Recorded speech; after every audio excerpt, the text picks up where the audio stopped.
Hey, we're MisterWives, and we're hanging with Rob on Front Row Live. Wait till you hear what he thinks of the album.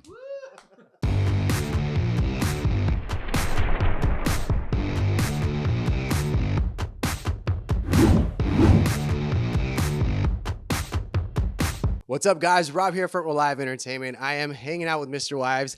Album just dropped yesterday, and what a masterpiece you guys just dropped. I'm super excited that we get to talk about this.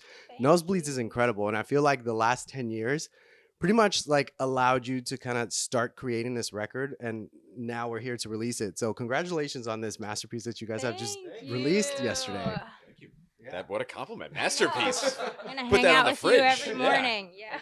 I'm like super excited on this evolution with the band, not just sonically, but also vocally and, lyrically as well. Like you guys are touching on topics that like we weren't used to hearing from MisterWives, and I'm so excited about that. So let's dive in and talk about that creative process. Like what really kickstarted that writing process for this album? And did you know that you were creating this type of record for this album?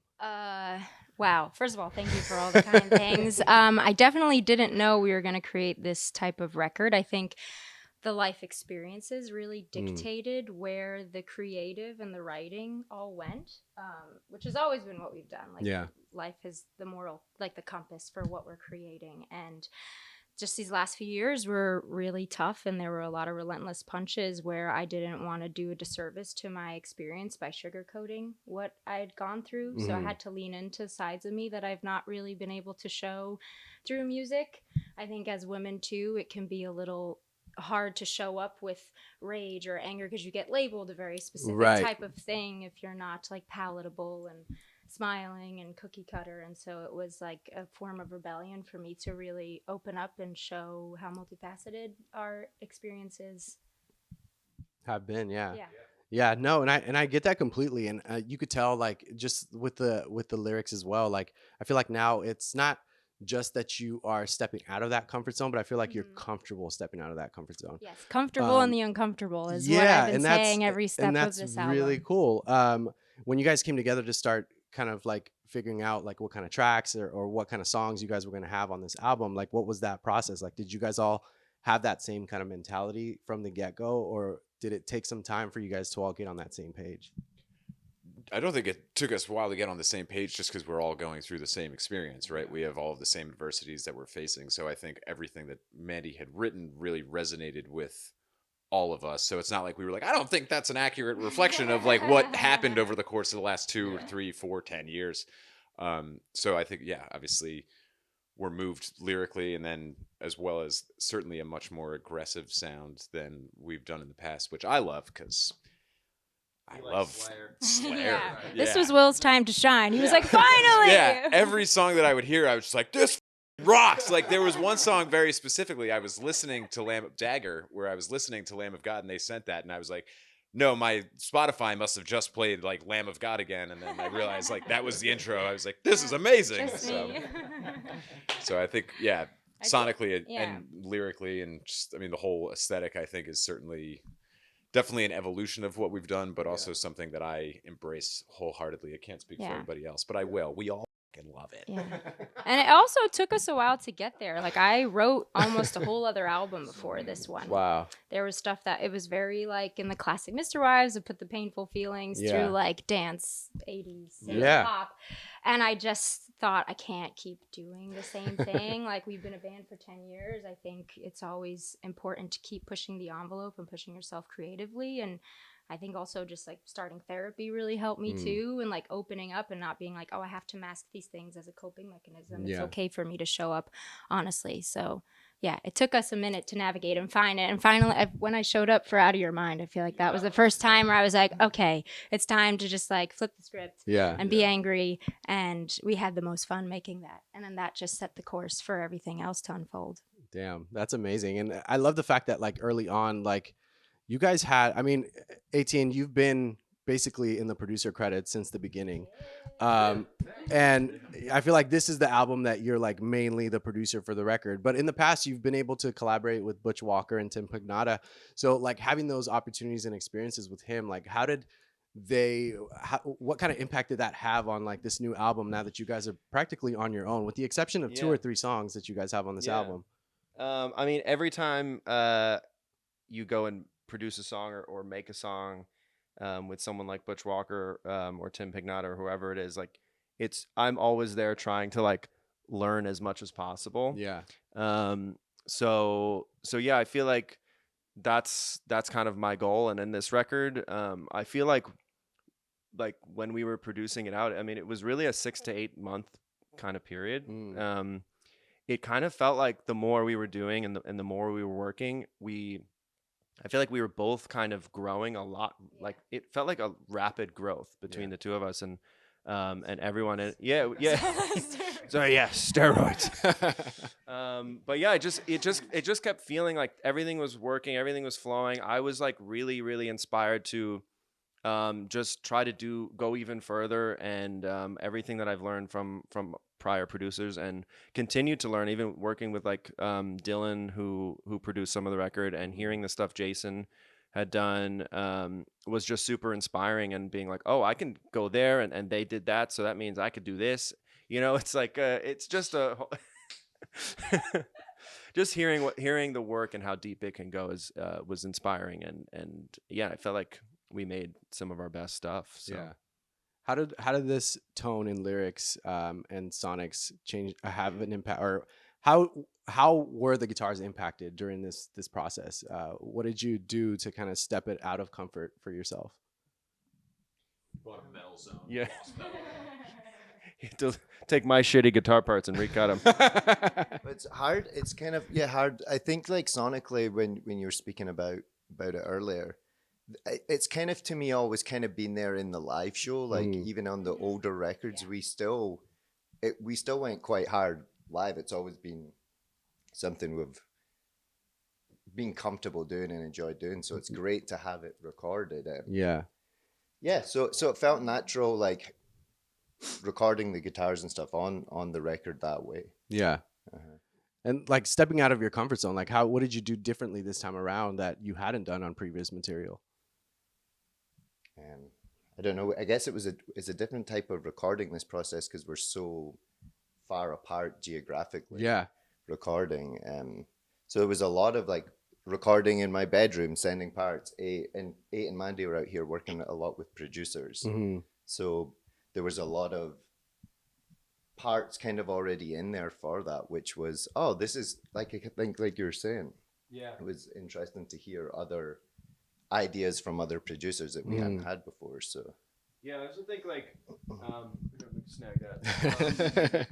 Like the guitar stuff for me, like when we're producing this record, and because of that geographical distance, every time we're working on music, it's like, you know, I have everyone in mind, you know, of like, oh, I can't wait to get this done, or I can't wait to have Will put his, you know, the correct bass, and have Mark just like send amazing parts that I'm going to replace and add on. So that's always like the best part of the process, is like I come to a track and it's like 90% there, and then it's like getting the guys to have, you know, to send parts and color it in this way that's so MisterWives. That's always like the most fun part. Yeah, for me personally. It was cool because it's like it's a departure from your previous material. Like it's evolution, not so much a departure. It's an evolution, but it's still you guys, and I feel like that's also a challenge in itself, trying to kind of like develop something new, but yet still be that same kind of band. How did that impact with keys, synth, and all that during this production? It's also absolutely, I got so nervous there. It's so terrifying having a microphone. I was like, what? Yeah. Try singing. What is this? What is that? 10 years later, now he's finally nervous. Like, sitting back here with my coffee and being like, oh shit, there's a microphone.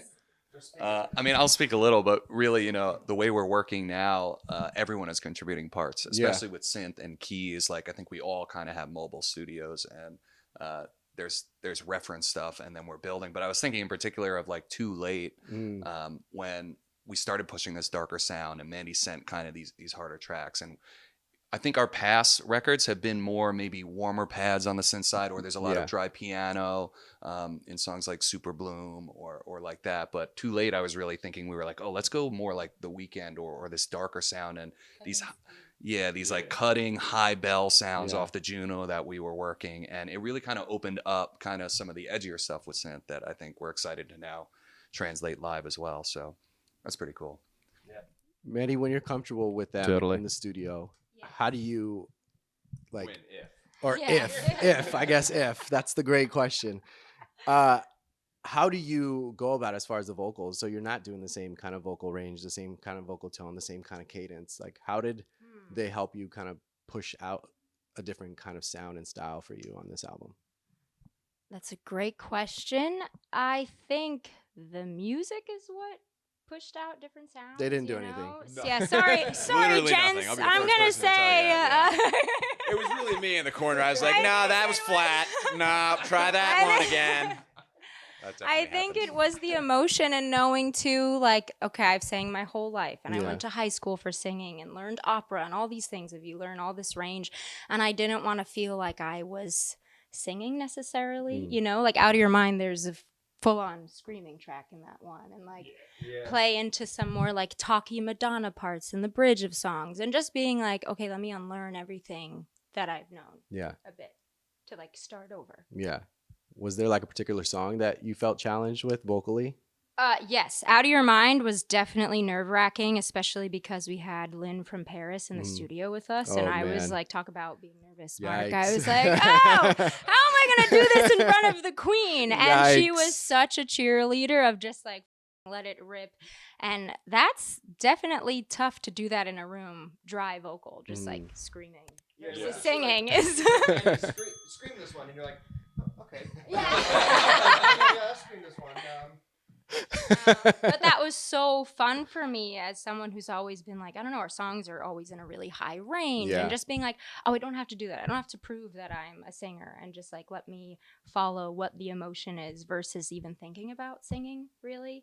I guess the harmonies really bring all of that together, and we've always built out really big like stacks of vocals and the synths lining with the vocals, and all of that is just kind of interwoven where it's less about singing and more the emotion that you're trying to get out. But even then, on that darker side, oh, go for it. Were you gonna say something? I was just gonna say, I think vocally, like we've always kept Mandy's voice like super clean, you know, just like because she's such a great vocalist, obviously. And this record was like like Out of Your Mind in the verse, we have a layer of her vocal that's deliberately auto-tuned to one note and then distorted and layered with a low one, and it's like creating this like tension sandwich vocal effect that like we hadn't done in the past. And then I feel like in the bridge of Too Late, like we put you through like a megaphone or something, you know, to create to dirty up her vocal in different spots. And I think sonically that is a big difference. Maybe that was something I wanted. Every time we were working, I'd be like, no, crank the I'd be like, crank the here. Like, She'd be like, no, more. I go every here? video is me. Just like, no, more. We need to make it dirtier and less sweet. I had to use multiple distortion plugins because the max of each wasn't enough. It's true. I'm always intrigued how the sound design happens with every different band, every different album. In fact, because you were mentioning like now, previously you're used to having that higher type of vocal range, and now this is something more darker, more mellowed out. I feel like that's harder to control at the same time. So what was that process like for you?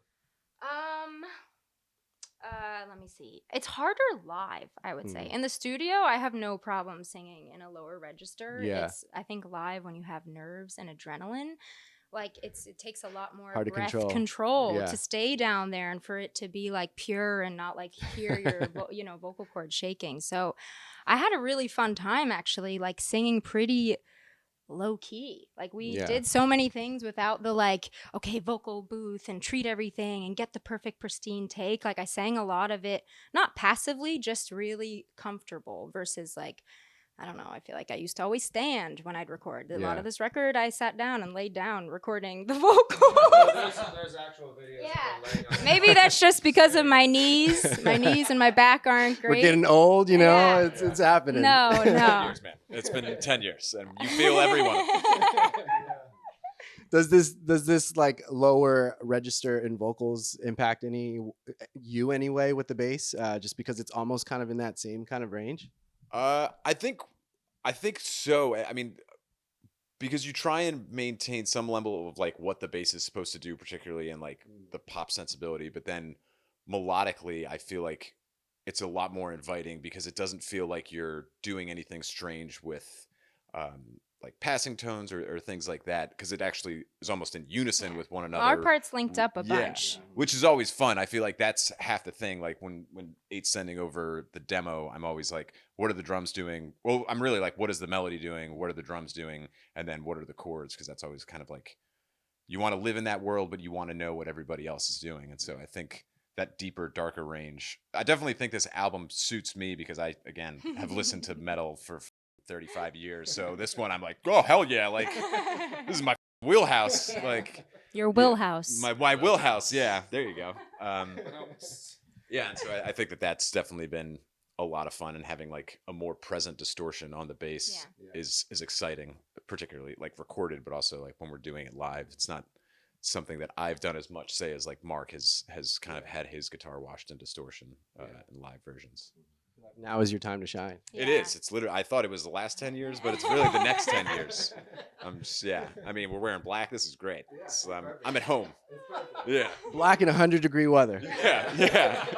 Literally exactly how I prefer it. Yeah. It's hard to pick and choose a favorite song on this album. I love every single track that you guys have, but I do tend to gravitate more to the other side. And one of my faves. tell me why. Yeah, why is that funny you say that? Just because, well, it's weird now. We have like our first two shows of the cycle, which is Yeah. strange, are acoustic, right? We're doing these like small shows in record shops. Yes. And that's one of the songs we've been working on. And as we're playing it, I'm like, is this my favorite song now? Oh my God, I love it. I mean, I love all the songs, but Yeah. I feel like every morning we're waking up and loving a different song more, which I think is a credit to Mandy's writing, that there's such like a robust, full like volume of music to pull from, so. It's Yeah. great. Yeah, no problem. It's sonically exciting. I don't know if that's the right way to kind of say it, but I feel like you give me such a diverse style and sounds with this album, and it's like it's just so appealing every single track. Thank So you. I'm happy you say that. Other Side was one that almost didn't make it because of somebody. I know. But I really thought Other Side and Dagger, like the album was technically done, and I was like, no, we're not done until these songs are finished. And what about that one? The idea maybe when we were over and you were playing it on the piano. I think you posted a video of it. What about that song? Is something going to come of it? And I had that. I never finished the demo, but it was just an earworm where I was like, these melodies like were haunting me literally all year. And we were past our deadline, and I just said, "What deadline? We gotta this is the beauty of having your own label, right? Like you do what you want. That was the point. Artificial deadlines. You're just like, we should get it done by today, but we won't. Yeah, I also think that one thematically is so important because it's talking about feeling, on the outskirts, in the nosebleeds, on the other side of where you want to be, and having that kind of out-of-body experience, like seeing yourself not where you want to be, right? But in the bridge, I love that it comes to this place of peace where all the contention is let go of, like, what you have is what you need. Like I've got everything I need, and I just think that's so important, especially in the day and age of comparison. Like, just not comparing yourself to others, it just makes you feel like, oh, I'm missing out, or I don't have what I want. And really, like, the basics are so important to life, rather than getting wrapped up in the dreams and success and all of these, goalposts you want to reach. It just can strip you away from, the importance of what it is to truly live. Yeah, you guys did it with this record. Thank That's you. basically, those last 10 years is pretty much like prepped you, trained you for what is out today. So it was boot camp. Yeah, for war. Yeah. Yeah, it's been rough out there. It's been rough, and it will be rough. Absolutely, and it'll get rougher because you guys are about to hit the road, and I'm excited for this. That was an okay segue, right? Great like, segue. I think that worked really well. Smooth. You guys are about to hit the road, and I'm excited. You guys are going on the road. You guys are hitting the road with Bishop Yes. Briggs, another artist that I really Yeah. love. So, for the fans out there, what can we look forward to on this run? And what are you guys looking forward to on this run as well? We'll probably play some new songs from the album. I would think that's definitely I would hope there's a new album dropping just in time for this tour. what's gonna happen. Yeah, wink, it'll happen. I would say between us and Bishop Briggs, it will definitely be high energy, Yeah. which we're so excited about. I think the thing I'm most thrilled to do is just to be in the room with everyone singing Yeah. as one. Like, this album really was made for the live show. Mhm. Every single song was, okay, and what would we do live here? And how would the crowd interact here? And what's going to be a part we want to extend Yeah. into 2-minute section versus it.